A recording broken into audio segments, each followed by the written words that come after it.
Hello all, welcome to Rahiti and moms experiment. So హెల్త్కి చాలా మంచి పల్లి ఉండలు ఈరోజు మనం ఎలా చేయాలో చూసుకుందాము. సో ముందైతే నేనైతే 500 గ్రాముల పల్లీలను తీసుకొని దూరగా వేయించేసేసి ఇలా 2 ముక్కలుగా చేసేసుకొని పక్కన పెట్టేసుకున్నాను. సో ఇలా 500 గ్రాముల పల్లీలకి మనకు 400 గ్రాముల బెల్లం అవసరము. మరుగుతున్న వాటర్లో ఈ బెల్లం అయితే వేసేద్దాము. బాగా పాకం రెడీ అయ్యేదాకా మనం బాగా మరిగించుకుందాము. ఇదంతా మనం లో ఫ్లేమ్లో మరిగించుకోవాలి.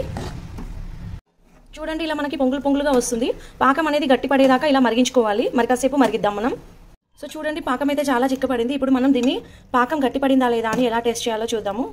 సో కాస్తంత వాటర్లో పోసేసి మనం దీన్ని ప్రెస్ చేసి చూద్దాం. ప్రెస్ చేస్తే మనకి ఇలాగ గట్టి పడాలి.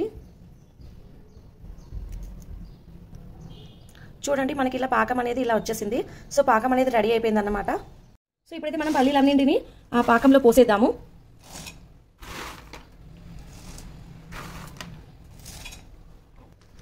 బాగా కలుపుదాం. ఇందులోనే కాస్త నెయ్యి కూడా యాడ్ చేద్దాం. బాగా కలిపాం కదా. సో ఇప్పుడు మనం స్టవ్ ఆఫ్ చేసుకొని వీటిని లడ్డూలుగా చేసేద్దాం. సో నేను కాస్తంత తీసుకొని ఉండలుగా చేస్తాను. నెయ్యి రాసుకున్నాను కాబట్టి చాలా చక్కగా వస్తుంది అనమాట. చూడండి, చాలా చక్కగా వచ్చేసింది. మనం ఇప్పుడు ఇక్కడ చేసేద్దాం. మళ్ళీ రెండో ముద్ద తయారు చేసుకున్నాము.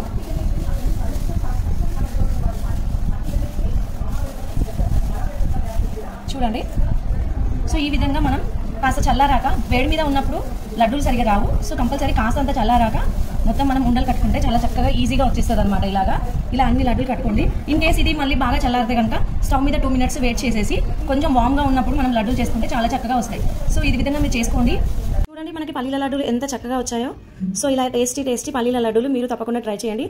Thank you for watching.